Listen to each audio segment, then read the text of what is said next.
Bom dia, galera, boa tarde, boa noite. Estamos aqui para a nossa aulinha de Geografia do primeiro ano.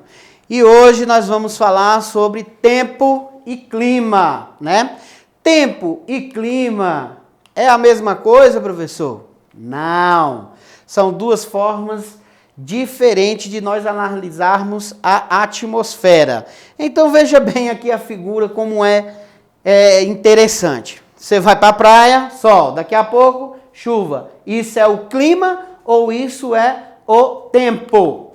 Então, o clima é o conjunto de tempo. O que é o tempo? O tempo é uma situação momentânea da atmosfera. E esse conjunto de tempo durante um longo período, que é no mínimo 30 anos, forma o clima daquela determinada região. Então, a partir de hoje, quando nós falarmos em tempo e clima, né, nós vamos falar o quê? O clima mudou. Não, o clima não mudou. Quem mudou foi o tempo. O clima, para ele mudar, você tem que ter uma observação em um período de no mínimo 30 anos. Aí você pode falar, mudou o clima. Mas quem muda diariamente é o tempo. Então, para ficar simplificada a diferença de clima e tempo, coloquei tempo é o humor do lugar. Estou mal-humorado, bem-humorado durante o decorrer do dia. Clima é a personalidade. Você muda a personalidade? Não. Então, as duas características. Tempo é o humor e clima a personalidade. Ok? Então, vamos lá. Então, dentro do clima do nosso planeta, nós temos o que nós chamamos de zonas climáticas. Se dá aqui para vocês verem de amarelo, né? É o que nós temos, o que nós chamamos de zona tropical. O que essa zona tropical representa? Uma incisão maior de raios solares durante o ano todo. Depois nós temos a zona tropical, temperada, né? Que está de verde. E nós temos a zona polar. Então nós temos zona tropical do norte, zona temperada do norte e zona polar do norte. Zona tropical do sul, zona temperada do sul e zona polar do sul, ok? Então, cada zona dessa tem uma forma diferente na questão da temperatura. Por quê? Os raios solares não atingem a Terra da mesma forma, da mesma intensidade.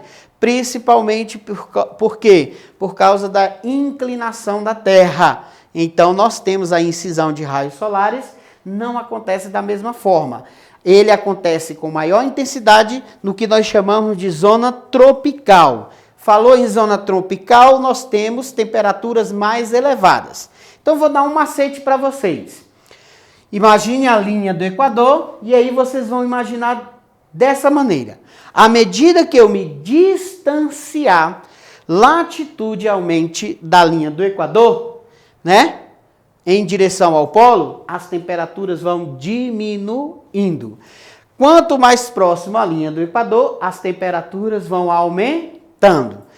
E aqui nós temos, para dividir a zona temperada e a zona tropical, ao norte nós temos o Trópico de Capricórnio. Estão vendo aqui? Que é essa linha imaginária.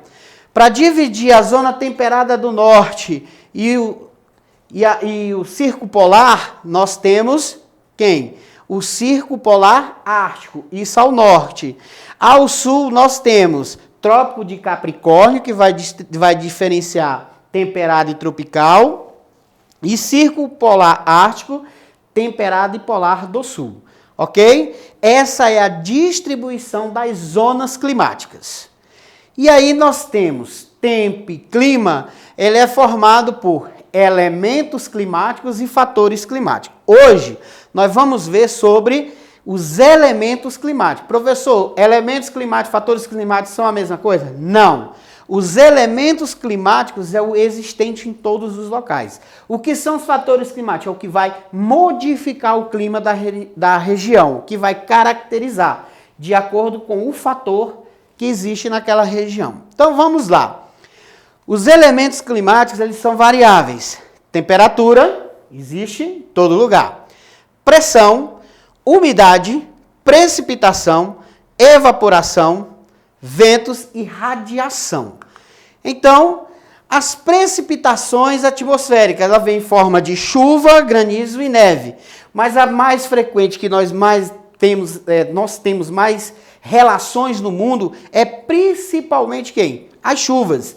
Então, as chuvas, né, nós conseguimos diferenciar elas em 3 tipos. Chuvas orográficas, chuvas convectivas, né, e chuva frontal. Então, nós temos aqui as chuvas orográficas, também são conhecidas como chuvas de relevo. Por quê? Quando você tem a saturação da nuvem, né, da atmosfera, e ela vai precipitar em forma de chuva, o que acontece? A nuvem satura, ela vai em direção a uma montanha, ao relevo, a uma área mais elevada, e vai, na verdade, ser impactada por esse relevo. Esse relevo com o ar, ou seja quente ou seja frio, vai impulsionar a nuvem a uma área mais fria que vai acontecer a precipitação. Nessa área aqui, né, de relevo, nós chamamos, quando a nuvem bate aqui, de barlavento. Quando ela passa a massa, nós chamamos de solta-vento. Chuva convectiva, ou chuva de convecção, ou também é conhecida como as chuvas de verões. Ela, na verdade, você tem que circunstância? É muito comum. Você está numa área onde o calor está muito forte, e aí você tem uma umidade espontânea na região. E aí, daqui a pouco, você vê a nuvem saturada. O que é a nuvem saturada? Vou falar uma linguagem comum. É que nós costumamos falar que ela está carregada, né? Então, você está aqui num sol, de repente, fica tudo escuro. E aí, essa nuvem, o que acontece? O ar, né, que está quente, eleva essa nuvem, né, essa porção atmosfera saturada, e para uma área de menor, né, temperatura, resfria e faz precipitar-se. Aí nós temos as chuvas de verão. Geralmente ocorre com uma intensidade maior, né? Também conhecida como chuvas, podem ser chamadas com a maior intensidade delas e uma maior durabilidade, as chuvas torrenciais. E a chuva frontal. O que é a chuva frontal? É quando você tem a chegada de 2 massas de ar, com uma massa de ar fria e uma massa de ar quente. Vou dar na linguagem comum. Como é que acontecem essas chuvas frontais? Nós costumamos falar assim, é quando fecha o tempo geral, né? Aí chove na toda aquela região, porque houve um encontro de 2 massas de ar. Então é uma chuva frontal, ok? Então vamos lá. Elementos do clima, umidade. O que é umidade, gente? Quando eu falar em umidade do ar, é a quantidade de partículas de água no ar. Então, quando ele chega a 100% a umidade, é onde a probabilidade de chuva é maior. Então, o que é a umidade? Água no ar. Quando o ar não tem uma quantidade suficiente no ar, ela fica relativamente baixa. E nós temos alguns problemas, né, nesse período. E aí nós temos aqui, para vocês terem uma ideia, como é que funciona essa umidade do ar. Nós temos a evaporação e a transpiração, correto? Essa transpiração é de quem? Das árvores, né? Dos animais e nós mesmos. E isso ajuda a transpirar e a evaporação dos lagos, oceanos e rios, e etc., né? Os córregos e etc. Então, isso faz parte da umificação do ar. Então, notem que é um ciclo: evaporação, condensação e precipitação. Precipitação, dependendo da zona climática, ela vai precipitar ou em chuva ou em neve, né? Ok? Tranquilos? Vamos para frente. Então, definição de evaporação. É um processo físico de mudança de fase, passando de estado líquido para o estado gasoso. Líquido, gasoso, ok? Esse ciclo é o que vai manter o que nós chamamos de umidade relativa do ar. E aí, eu gosto de falar, sempre quando eu vou falar em umidade, eu gosto de falar do processo de evapotranspiração, que é o que, na verdade? A evapotranspiração está ligada ao que? A evaporação e a transpiração. E aí nós temos todo o conjunto, a transpiração das plantas, a evaporação vem da onde? Do solo, da superfície vegetal, lagos e etc. Então, a evapotranspiração é um conjunto. Uma das grandes características são as massas de ar continentais formadas nas grandes florestas, né? Como a nossa floresta amazônica, que tem um grande processo de evapotranspiração, fazendo formar uma grande massa de ar, que é a atmosfera úmida naquela região. Beleza. E agora nós vamos falar sobre a pressão atmosférica.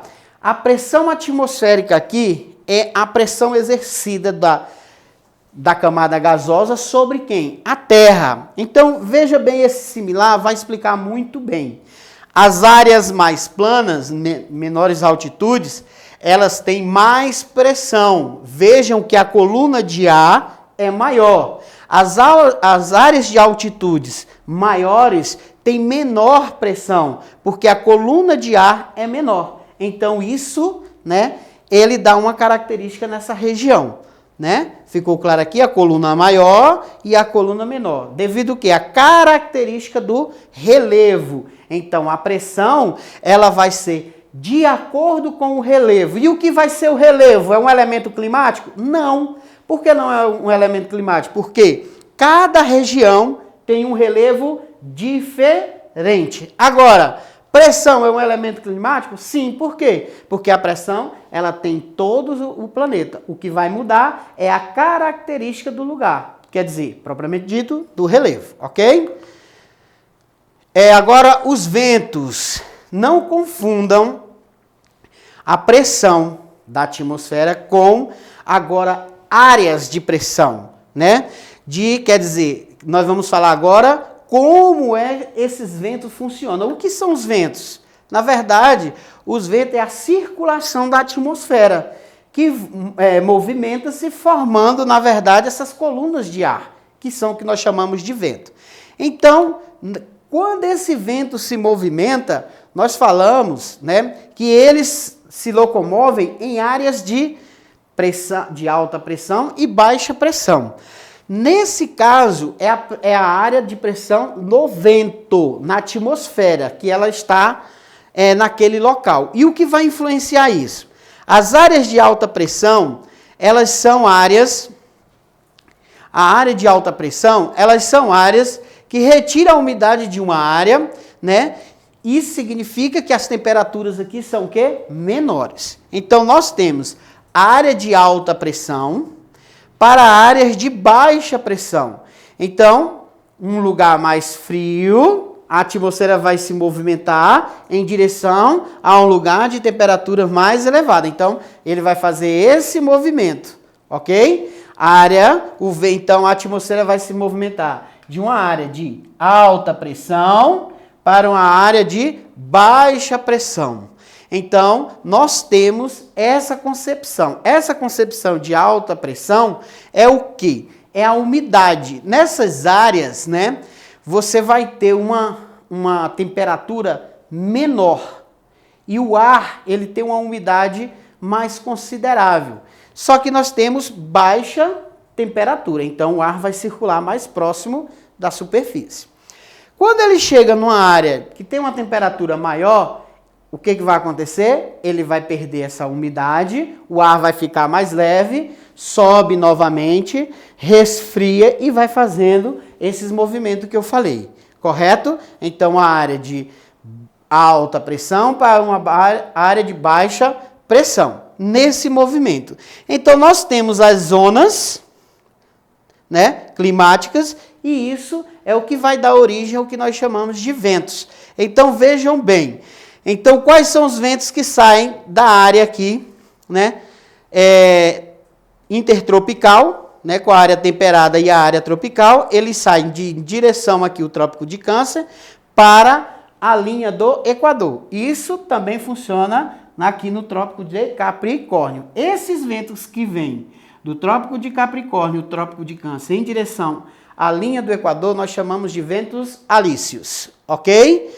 Então, esses são os principais, vamos dizer assim, movimentos do vento. Então, por que o vento muda de direção? Porque as temperaturas variam de um lugar para outro. Então, a porção ela vai se movimentar de uma área de alta pressão, menor temperatura, para uma área de baixa pressão, uma temperatura mais elevada. Ok? E aí nós temos a radiação solar, que é o que a Terra sofre. E aí esse processo de radiação, nós temos um processo chamado albedo. Esse processo é o de refração, né? E o que é que deve ser levado em consideração? A nebulosidade, quer dizer, as nuvens, a superfície terrestre. Então, uma parte é absorvida pela superfície e a outra parte é refratida pela própria Terra. E isso existe em todos os locais. Agora, cada local tem a sua deformidade. Vai receber essa radiação de forma diferente, de acordo com as características de cada local. Ok? Então, galera, por hoje nós vamos ficando por aqui e aguardamos aí a nossa próxima aula. Tchau, tchau, até a próxima.